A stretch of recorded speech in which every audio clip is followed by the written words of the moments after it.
生智商應未會太低等，何解在政治上常失態？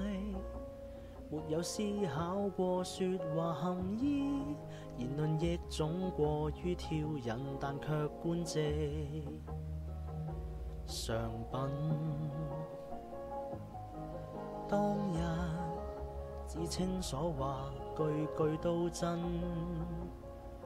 今日又拒認罪名指責，宣把假的不會真，變做罪人，別要感到鬥陣。唐生的EQ 高得真算過分，膽敢公開推卸責任，抵佢變成犯眾之憎，亦令前度太擔心，怎麼喜愛繼續自焚？請早擺脫仕途身份，就讓這餘震退守成烙印。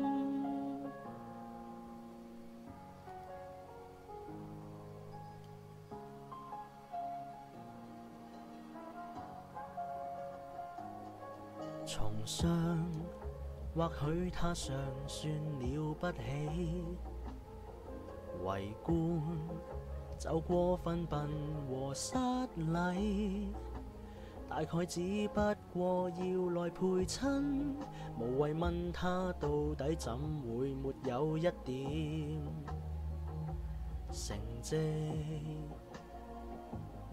失望亦只因為太過不堪，歡樂是慶幸未能解困，看着種種的創新更是動人，避免不過興奮。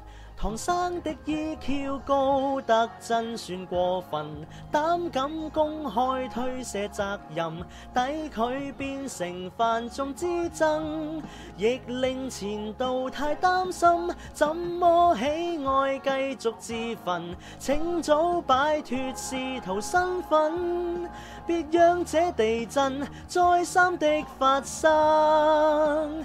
真想知他可否會為舊事所悲憤，或對旁人存有怨恨？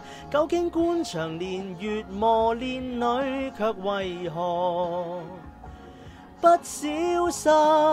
唐生的EQ 高得真算過分，膽敢公開推卸責任，抵佢變成犯眾之憎，亦令前度太擔心，怎麼喜愛繼續自焚？請早擺脫仕途身份，就讓這餘震退守成烙印。